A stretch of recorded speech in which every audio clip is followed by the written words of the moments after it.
Chapter 11, A Total Loss. Total loss. Definition.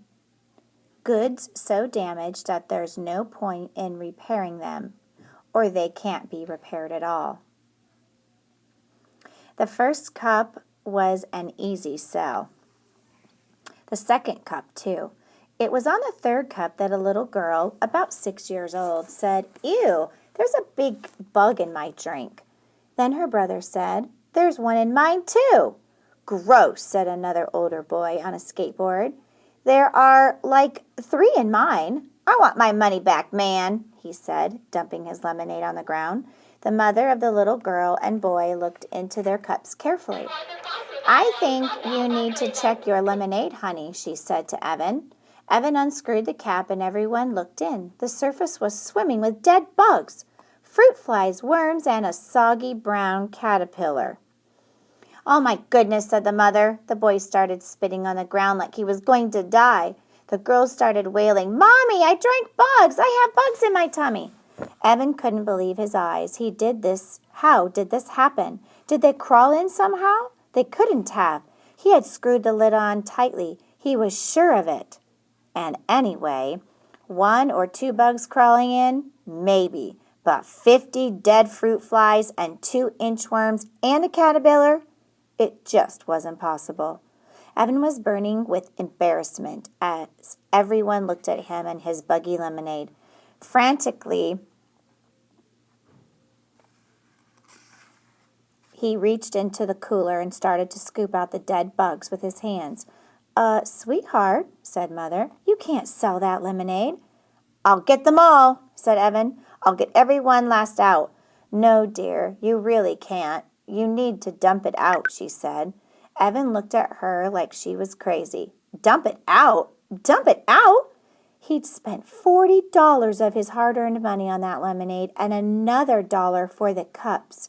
He wasn't going to dump it out. "I'll do it at home," he said.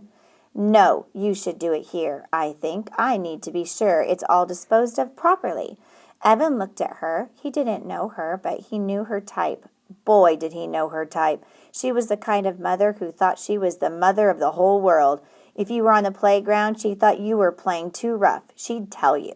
If you were chewing gum in line at the 7-Eleven, she'd say, "I sure hope that's sugarless."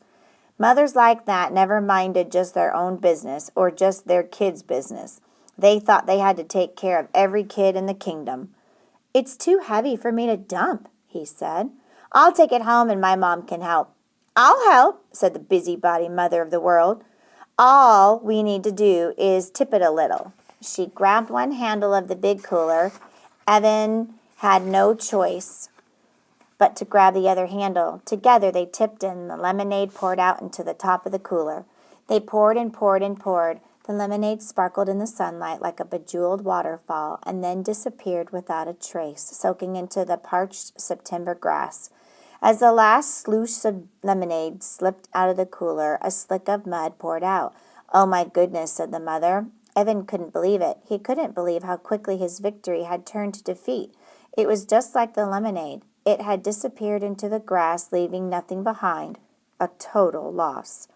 The mother smiled sympathetically as Evan returned her $2. The skateboard dude had returned her $2, and the skateboard dude had already skated off with his refund. There was nothing to do but go home.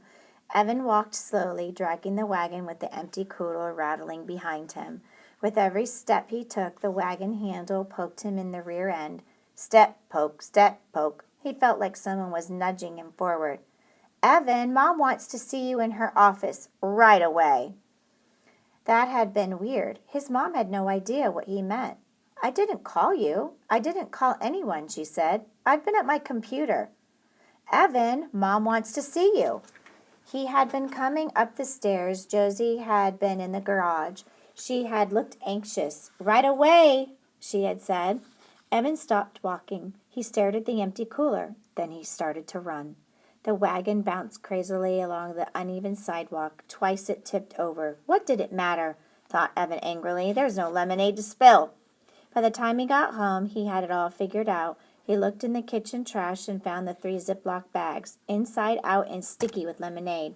He shook the fruit bowl and noticed how few fruit flies took to the air. He had had the right materials. He would have dusted the cooler for fingerprints, but there was really no need for that. He knew what he had found. Jessie was all over this one. "That rat! That lousy, rotten, stinking rat of a sister!" he shouted. He went back to the garage and kicked the wagon. He knocked the cooler to the floor. He tore up his lemonade on wheels sign into a dozen pieces. He was going to lose. She had $100, he was sure of it, and he had just 62 left. Tonight before the fireworks, when they counted their money, she would be the winner and he would be the loser. Winner takes all, loser gets nothing. It was so unfair.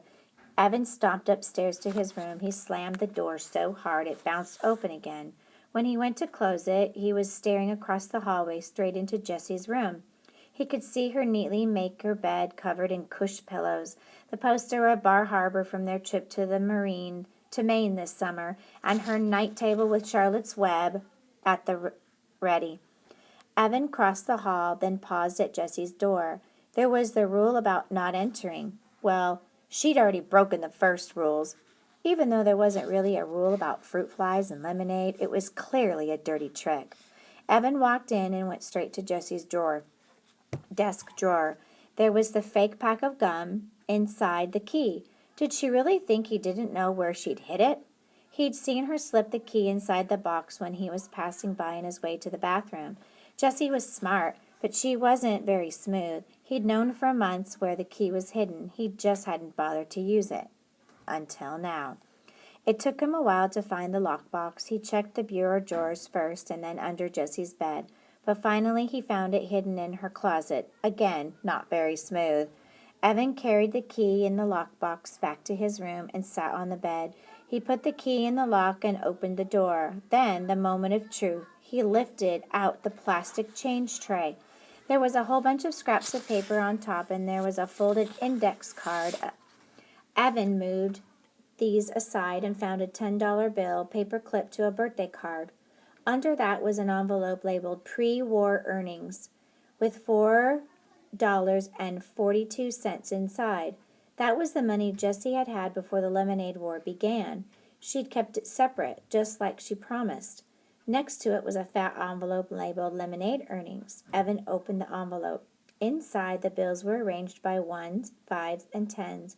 All the bills were facing the same way so that the eyes of George Washington, Abraham Lincoln, and Alexander Hamilton were all looking at Evan as he counted out the cash. $280. There it was, the winning wad. Evan thought of how hard he'd worked that week in the blazing sun and the scorching heat. He thought about the cooler full of lemonade pouring into the grass.